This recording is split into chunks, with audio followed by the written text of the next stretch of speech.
Hi hello കൂട്ടുകാരെ, എല്ലാ കൂട്ടുകാർക്കും പത്രമാറ്റിൻ്റെ നാളത്തെ പ്രൊമോ റിവ്യൂവിലേക്ക് സ്വാഗതം. ദേവേനയാണെങ്കിൽ നമ്മുടെ അനാമികയ്ക്ക് ഒരു ഗിഫ്റ്റ് കൊണ്ട് കൊടുക്കുകയാണ്. അപ്പോൾ ദേവേനയോട് അനാമിക പറയുകയാണ്, അനിയാണെങ്കിൽ 3 ബ്രാഞ്ചാണ് നോക്കണത്, എന്നിട്ട് അവൻ ഇതേപോലെ ഒരു ഗിഫ്റ്റ് മേടിച്ച് കൊണ്ടുവന്ന് തരാൻ അവന് പറ്റിയില്ലല്ലോ. അവൻ മേടിച്ച് കൊണ്ടുവന്ന് തരും, എനിക്കല്ല അവൾക്കാണെങ്കിൽ ഇപ്പോൾ 3 ഗിഫ്റ്റ് അല്ല കുറേ ഗിഫ്റ്റ് കൊടുത്തിട്ടുണ്ടാവും എന്ന് പറയുന്ന സമയത്ത് ദേവേനി പറയണം, മോളെ നീ അങ്ങനെയൊന്നും പറയല്ലേ, നിങ്ങൾ തല്ലുകൂടാതെ അനിയനെ നീ ഒന്ന് സ്നേഹിക്കാൻ വേണ്ടി നോക്ക്, അവൻ്റെ മനസ്സൊക്കെ മാറുക, അവൻ നല്ല സ്വഭാവത്തിലേക്ക് വരുമെന്ന് പറഞ്ഞിട്ട് ദേവേനെ നല്ല രീതിയിൽ ഉപദേശിച്ച് വിടുകയാണ് കേട്ടോ. പിന്നീടാണെങ്കിൽ കാണിക്കണം നമ്മുടെ നന്ദുവിനെയാണ്.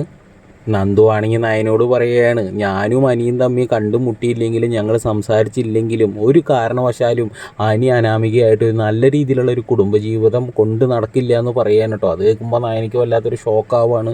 പിന്നീടാണെങ്കിൽ നമ്മുടെ ആദർശാണെങ്കിൽ നയനോട് പൊട്ടിത്തെറിച്ചുകൊണ്ട് പറയാണ്, അവർക്ക് എന്ത് പറ്റിയാലും അവൾക്ക് എന്ത് പറ്റിയാലും എനിക്കൊരു കുഴപ്പമില്ല, അതൊന്നും എന്നെ സംബന്ധിച്ച് എനിക്ക് വിഷയം ഉണ്ടാക്കുന്ന ഒരു കേസല്ല എന്ന് ആദർശ് തുറന്നടിച്ച് പറയുകയാണ്. അപ്പോൾ നയനയ്ക്ക് വല്ലാത്തൊരു ഷോക്കാവാണ് കേട്ടോ സുഹൃത്തുക്കളെ. അപ്പോൾ എല്ലാവർക്കും ഒരു പ്രൊമോ റിവ്യൂ ഇഷ്ടമായി, ഒന്ന് ലൈക്ക് അടിച്ച് ഒന്ന് സബ്സ്ക്രൈബ് ചെയ്ത് സപ്പോർട്ട് ചെയ്യണേ.